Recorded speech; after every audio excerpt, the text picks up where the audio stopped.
In the latest Doing Business report, the authors talk about the concept of convergence. What is the significance of this? You know that we did an interesting exercise over the last couple of years, but we did it in a fairly extensive way during the last report, which was issued in October of 2013. You know, we have accumulated data on business practices in a large number of countries over the last decade, and so what we did is we looked at the sample of countries, and we split them in two groups. We picked some 40-some countries, and we called them the worst quartile. These are the countries that have the most complex and the most costly procedures for the business community. They have the weakest institutions.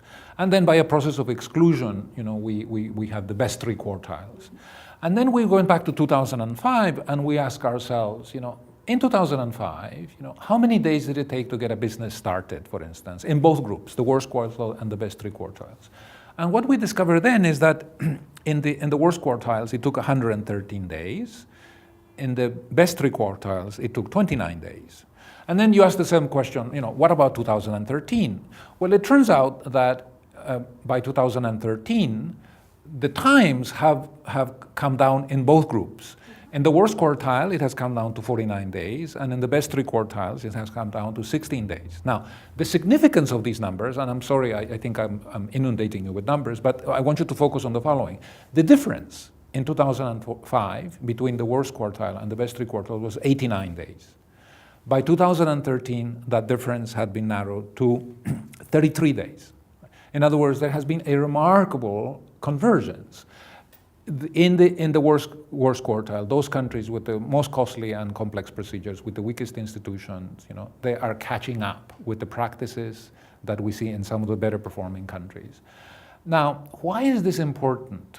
There are two things. The first one is that we have a lot of empirical evidence that suggests that countries that make it difficult for businesses to get started, that put roadblocks on the way of entrepreneurship, are countries that have high levels of corruption, are countries that have higher levels of informality.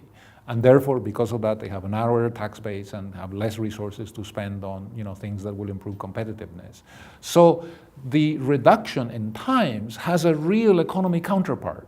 You know, to the extent that you see this process of convergence means that you are creating the conditions in the developing world, you know, that will make it easier for entrepreneurs to get started, and this will contribute to economic growth.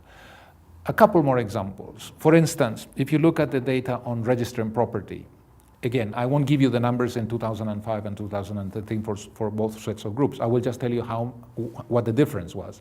In 2005, the difference between both groups was 192 days. By 2013, the difference had narrowed to 63 days. You know, a huge reduction.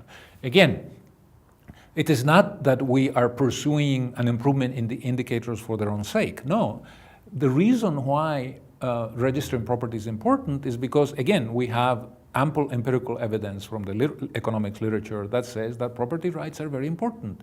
If property rights are well established and clear, the entrepreneur is going to be able to use his property as collateral to access the financial system and get credit, right? So it matters. It has a real economic implication. And then finally, just to give you a third example, we have an indicator that looks at what we call trading across borders.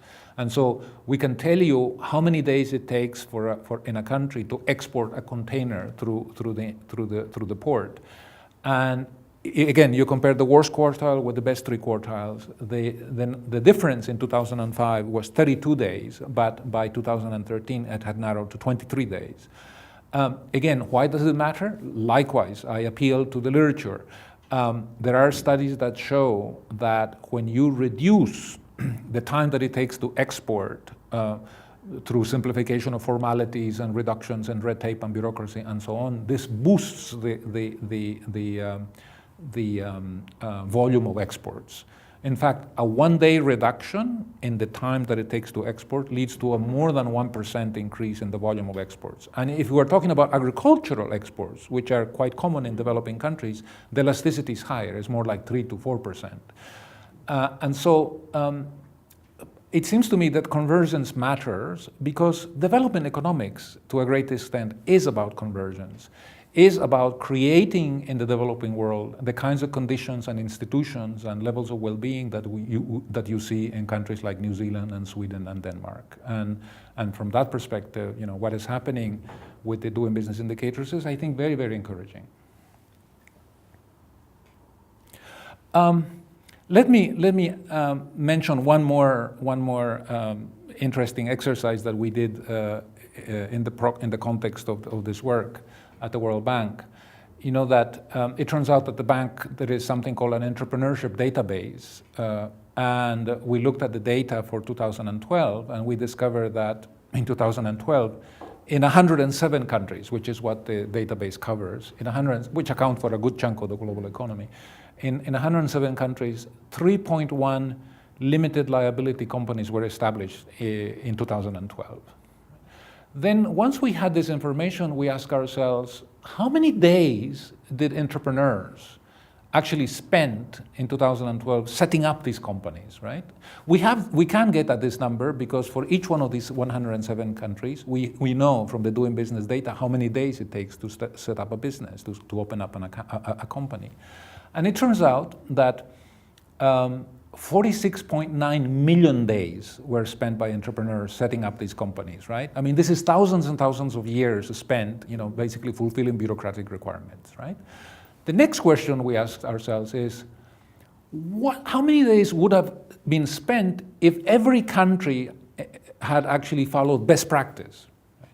Best practice is in New Zealand, where it takes half a day to set up a company, right? So you can quickly calculate. It turns out that to set up these 3.1 million companies, you would have needed about 1.5 million days of time, right? The difference between these two, 46.9 and 1.5, is 45.4. That is the extra amount of time that was spent in 2012 by businesses and entrepreneurs, setting up companies, because not everybody follows best practice. So we have a long way to go. There are still huge amounts of bureaucracy and red tape and excessive regulation that we need to confront, which are basically preventing, the economy from growing, which are a roadblock on the road to better job creation and so on. But at least the data on convergence, which I shared with you earlier on, is very, very encouraging, and I think that's the point worth remembering out of this discussion.